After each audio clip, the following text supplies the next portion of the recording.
مهم جدا انك تسمع الفيديو ده يا صديقي وتعليقي اخر الفيديو. قررنا ان احنا مش هنشتغل في السوق المصري.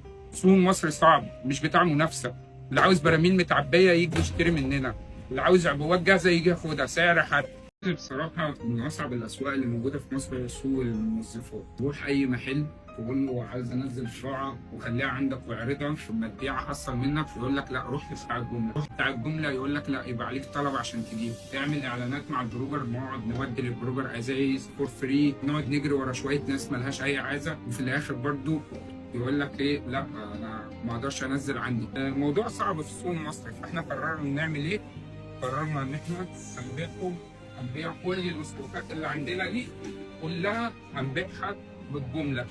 اللي عايز يجي يشتري مننا بالبراميل من اي محل من اي مكان، احنا هنفضي العبوات ومش هنشتغل في السوق المحلي تاني. يروح لبتاع القطاعي يقول له هنزل لك البضاعه عندك ولما تبيع ورد لي يقول له لا، ولما يروح لبتاع الجمله يقول له انت مالكش اعلانات ومالكش دعايه. الوزير كامل الوزير في احد لقاءاته قال كلمه خرمت ودني: مفيش مصنع يقفل، مفيش مصنع يبقى عنده مشكله وما تتحلش. ده دور الحكومه وخلص، ان هم مش هيقفلوا مصنع وهيساعدوا كل المصنعين بكل امكانياتهم. جه بقى دور الناس هي السبب في احباط الشاب ده وسبب في ان هو يقفل مصنعه، بدل ما يروح يتدين على عربيات ويشغلها اوبر، وبدل ما يفتح كافيهات، وبدل ما يفتح مطاعم. الراجل قرر ان هو يصنع، قرر ان هو يرمي سيولته في السوق وفي الشارع، يطلع مصارينه بره ويقول للتجار خدوا يا جماعه ولما تبيعوا وردوا لي، وبيقولوا له لا، ده ضد مصلحتك انت بقى كمواطن. منتج واحد بس اللي يبقى في السوق ويتباع لك بالرقم بقى اللي هم عايزينه. صاحب محل التجزئه مرضيش ياخد منه المنتج علشان خاطر الشركه المعروفه بتأجر منه الرف ب 90 جنيه، وصاحب محل الجمله مرضيش ينزل منه علشان ما عملش دعايه، فما عملش شرايح، فمش هياخد شريحه، فبرضه مش هيستفيد. كله بيبص تحت رجليه. والمواطن اللي المفروض المنافسه لصالحه، كل ما تكون المنافسه اكتر كل ما المنتج يوصل له بسعر احسن، يتحرم من المنافسه دي ويتباع له المنتج المنافس بضعف سعر المنتج ده علشان التارجت بتاعه 90 جنيه ايجار الرف من الشركه المنافسه. او بتاع الجمله ما قدرش يحقق التارجت بتاعه، فمش هياخد شريحه معينه، فمش هيطلع رحلات بقى وحج وعمره ويسافر بره ويطلع مصايف. طب احنا هنعمل اعلانات للمنتج ده وللراجل ده اللي احنا ما نعرفوش، وهنساعده، ومش هتقفل المصنع ان شاء الله. بعد الفيديو ده ان شاء الله هيجي لك طلبيات انت ما كنتش عامل حسابها. ان شاء الله مصنعك مش هيقفل وهتكمل، وان شاء الله كل المؤثرين يشوفوا الفيديو بتاعك ويدعموه. يا شباب يلا نساعد بعض ان واحد مننا مصنعه ما يتقفلش، والمنافسه ووجوده في السوق ده في الاخر لصالحنا.